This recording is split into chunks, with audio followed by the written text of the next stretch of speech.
त्याबरोबर भगवान आहे त्याला त्या ठिकाणी काहीच होत नाही. आणि भगवान ज्याच्या विरोधात आहे त्याला कोणीच वाचू शकत नाही. महत्वाची गोष्ट जसं महाराज सेतू झाला ना महाराज राम सेतू, राम सेतू ज्यावेळेस चालू झाला अनेक त्या ठिकाणी वानरानं त्या ठिकाणी यावं आणि त्या ठिकाणी ते सेतू बांधण्यासाठी दगड त्या ठिकाणी घेऊन यावं.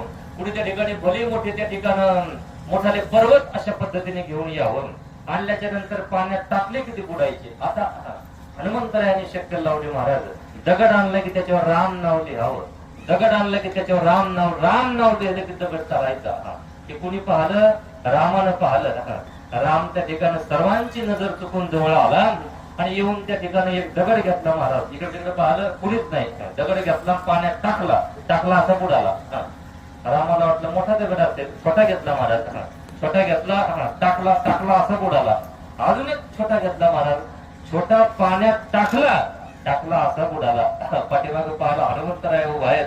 हनुमंतराला विचारलं अरे तू कधी आला? म्हणे देवा पहिला दगड टाकला तेव्हाच आलो. आता मग देवानं त्या ठिकाणी विचारलं हनुमंतराया अरे एवढे त्या ठिकाणी तुम्ही वानरांनी दगड घेऊन आले, पर्वत घेऊन आले, त्याला त्या ठिकाणी तरले आणि मी टाकलेले का नाही तरले?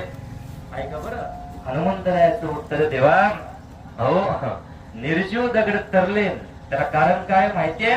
त्या दगडांना त्या ठिकाणी तुमच्या नामाचा आधार आहे म्हणून दगड तरले महाराज. आणि पुढचं सांगू का देवा तुम्ही टाकलेले दगड कुठले म्हणताना हो ज्याला तुम्ही स्वतःच्या हातातून सोडून द्याल त्याला कुणीच चालू शकत नाही आणि ज्याला तुम्ही धरून ठेवाल त्याला त्रिभुवनातलं कुणी बुडवू शकत नाही.